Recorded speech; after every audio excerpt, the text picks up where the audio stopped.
Jésus, fils de Marie, n'est qu'un messager.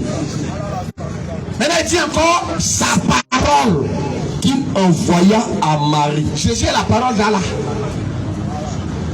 Venez nous expliquer ça.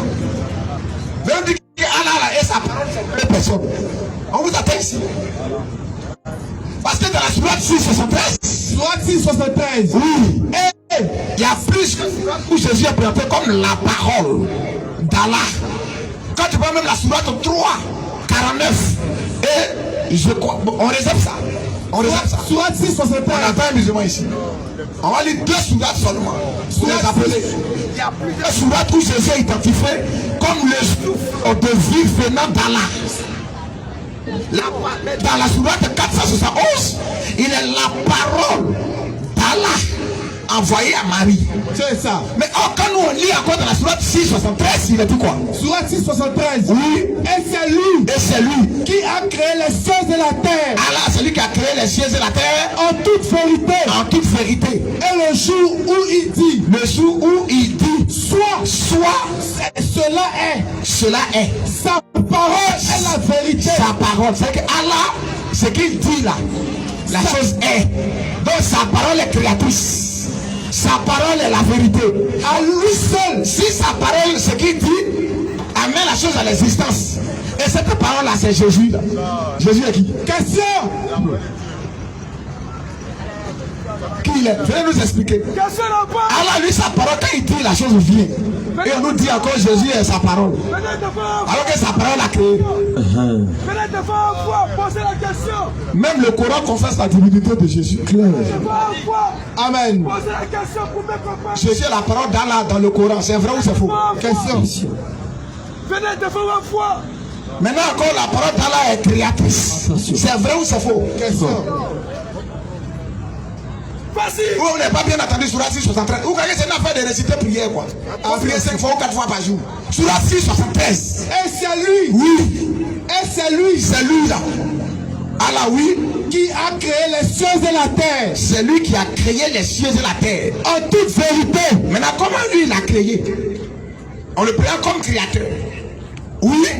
En toute vérité. Il a créé les cieux et la terre en toute vérité. Oui. Et le jour où il dit. Soit. Cela est. Sa parole est la vérité. Sa parole est créatrice. Et sa parole là est la vérité. Mais cette parole là, dans le même Coran, dit Jésus est sa parole. Amen. Moi, Jésus est qui alors? Question. On n'a pas besoin de rentrer dans la Bible pour prouver la divinité de Jésus-Christ. Dans le Coran. Dans les hadiths, c'est Jésus qui viendra rétablir la justice. Dans les hadiths de Saïd Boukari, qui va juger l'antéchrist. Voilà. C'est lui qui va rétablir la justice sur terre. Il est présenté comme le juge. C'est ça. C'est trop fort. Moi, je vais voir ça. Et je vais laver mes pieds. Attention. Et mes oreilles et mon coude. Attention. C'est une perte de temps. C'est ça. Donc, chers frères, voilà les deux sourates. Nous, on ne comprend pas. Jésus est parole, tantôt les paroles d'Allah. Tantôt on dit c'est un simple messager. Mais comment un simple messager peut devenir la parole d'Allah? Il est sa parole qu'il envoya à Marie. Attention. Souffle de vie venant de lui. Et on lit là-bas qu'on dit sa parole là, c'est elle qui est créatrice. Si tu n'es pas possédé pour le de Jésus-Christ, nous on ne peut plus rien faire pour toi. C'est ça. Mais ça c'est fini ça. C'est ça. Sourate 471 et Sourate 673. Méditez là-dessus et venez nous expliquer qui est Jésus. Question. Il est la parole d'Allah ou pas? Question. Au contraire, c'est parce qu'il s'est appuyé sur Jean 1.1. Alléluia. Parce que Jean 1, la Bible existait avant le Coran. L'évangile existait avant le Coran. Jean 1.1 existait avant le Coran. Mais dans Jean 1.1, il a dit quoi? Au commencement était la parole. Au commencement était